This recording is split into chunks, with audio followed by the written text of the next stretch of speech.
उत्कृष्टता वो कला है जो प्रशिक्षण और आदत से आती है। यह इस वजह से नहीं होती कि यह हमारे भाग्य अथवा काबिलियत की वजह से है, बल्कि यह इसलिए होती है कि हम चीज़ों को सही ढंग से करते हैं। हम वही बन जाते हैं जो हम बार बार करते हैं। उत्कृष्टता तब एक कार्य नहीं बल्कि एक आदत बन जाती है। अपनी उत्कृष्टता पर एक मनुष्य सभी जीवों में सबसे उदार है, किंतु कानून व न्याय के अभाव में वह सबसे निकृष्ट बन जाता है। चरित्र को हम अपनी बात मनवाने का सबसे प्रभावी माध्यम कह सकते हैं। शिक्षा बुढ़ापे के लिए सबसे अच्छा प्रावधान है।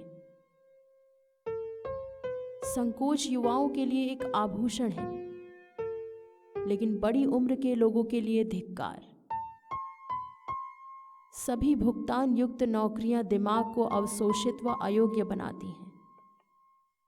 मनुष्य के सभी कृत्य इन सातों में से किसी एक या अधिक वजहों से होते हैं: मौका, प्रकृति, मजबूरी, आदत, कारण, जुनून व इच्छा। शिक्षा का रास्ता बड़ा दुर्गम है, पर उस रास्ते पर उगने वाले वृक्षों के फल बड़े मीठे हैं। साहस करो, क्योंकि साहस के बिना आप इस दुनिया में कुछ भी नहीं कर सकते। यह मानव मन के निकट इंसान का सबसे महानतम गुण है। कोई भी क्रोधित हो सकता है, यह आसान है, लेकिन सही व्यक्ति से सही सीमा में, सही समय पर और सही उद्देश्य के साथ सही तरीके से क्रोधित होना सभी के वश की बात बिल्कुल नहीं है, और यह आसान नहीं है। कोई भी जो एकांत में प्रसन्न होता है, वह या तो जंगली जानवर होता है या फिर देवता। खुशी जीवन का अर्थ और उद्देश्य है। यह मानव अस्तित्व का संपूर्ण उद्देश्य और अंत है। मैं उसे ज्यादा बहादुर मानता हूं जो अपने मन पर विजय पाए, उसे नहीं जो दुश्मनों पर विजय पाए, क्योंकि सबसे कठिन विजय स्वयं पर विजय पाना है। जो बच्चों को शिक्षित करते हैं, वे उन्हें जन्म देने वालों से ज्यादा सम्मानजनक हैं, क्योंकि उन्होंने उन्हें केवल जन्म दिया है, और शिक्षित करने वालों ने उन्हें अच्छी तरह से जीने की कला सिखाई है। उत्कृष्टता कभी भी आकस्मिक नहीं होती। यह हमेशा ऊंचे इरादे, ईमानदारी भरे प्रयास व बुद्धिमानी का परिणाम है। सीखना कोई बच्चों का खेल नहीं। बड़ा दर्द उठाना पड़ता है, लेकिन यह जरूरी है अगर तुम कुछ सीखना चाहते हो। डर बुराई की आशंका से उत्पन्न होने वाला दर्द है। कोई भी उससे प्रेम नहीं करता जिससे वह डरता है।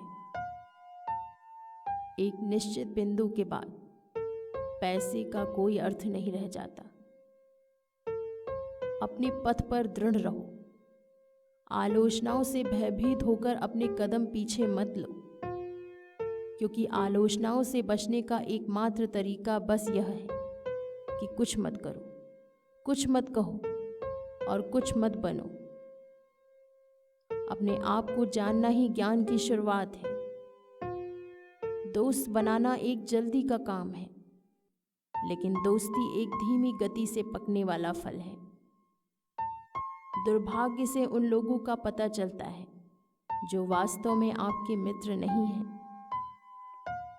जो सभी का मित्र होता है, वह किसी का मित्र नहीं होता। जो जानते हैं वह करते हैं, जो समझते हैं वो शिक्षित करते हैं। थोड़ा बहुत पागलपन हर महान प्रतिभा का गुण है। यहाँ तक कि जो कानून लिखे गए हैं, उनका भी समय के साथ बदलना जरूरी है। दो मित्र एक दूसरे के सामने दर्पण लिए हुए खड़ी हैं, और इस दर्पण के जरिए वे एक दूसरे के भीतर उस तरह झांक सकते हैं जो अन्यथा उनके लिए सुलभ ना था। और यह वह दर्पण है जो उन्हें स्वयं को व्यक्तियों के रूप में सुधारने में मदद करता है। गरीबी क्रांति व अपराध की जनक है।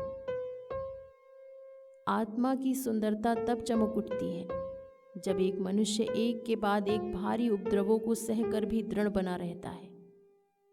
यह इसलिए नहीं है कि वह इसे महसूस नहीं करता, बल्कि इसलिए है कि वह उच्च और साहसी स्वभाव का व्यक्ति है। समय बड़ी से बड़ी चीजों को धूल कर देता है। समय की शक्ति के आगे सब कुछ पुराना पड़ जाता है और बीते समय के साथ भुला दिया जाता है। शिक्षित और अशिक्षित में उतना ही अंतर होता है जितना कि जीवित और मृत में। जो अपने भय पर काबू पा लेता है वह विपरीत परिस्थितियों में भी अडिग रहता है। वह जो बहुत धनवान है वह निरंकुशता के भाव से परिपूर्ण हो जाता है और वह अनुशासनों का उल्लंघन करता है। वह जो निर्धन है उसको शासन करना नहीं आता। जिस समाज में यही दो वर्ग हैं वह स्वामी और दासों का नगर तिरस्कार व द्वेष की ज्वाला में जला करता है। पर जिस नगर में मध्यम वित्त वाले मध्यम वर्ग का आधिक्य होता है वह नगर सुखी हो सकता है, क्योंकि इस वर्ग को दोनों ही शेष वर्ग धनी और निर्धन विश्वास की दृष्टि से देखते हैं। इसके अभाव में सत्ता जनतंत्र लांघ कर दानाशाही की ओर प्रवेश कर जाती है। मध्य मार्ग का अनुसरण करो, यही जीवन जीने का सर्वोत्तम मार्ग है। मैं इसे कहता हूँ स्वर्णिम मार्ग, अर्थात दो छोरों के बीच का सिद्धांत। यह मार्ग अभ्यास व परिस्थितियों के बीच से प्राप्त होता है। साहस, कायरता व दुस्साहस के बीच का स्वर्णिम मार्ग है। दान, कृपणता व अप के बीच का स्वर्णिम मार्ग है। संयम, हृदय शून्यता व संयमहीनता के बीच का मार्ग है। जीवन संतुलन का मार्ग है।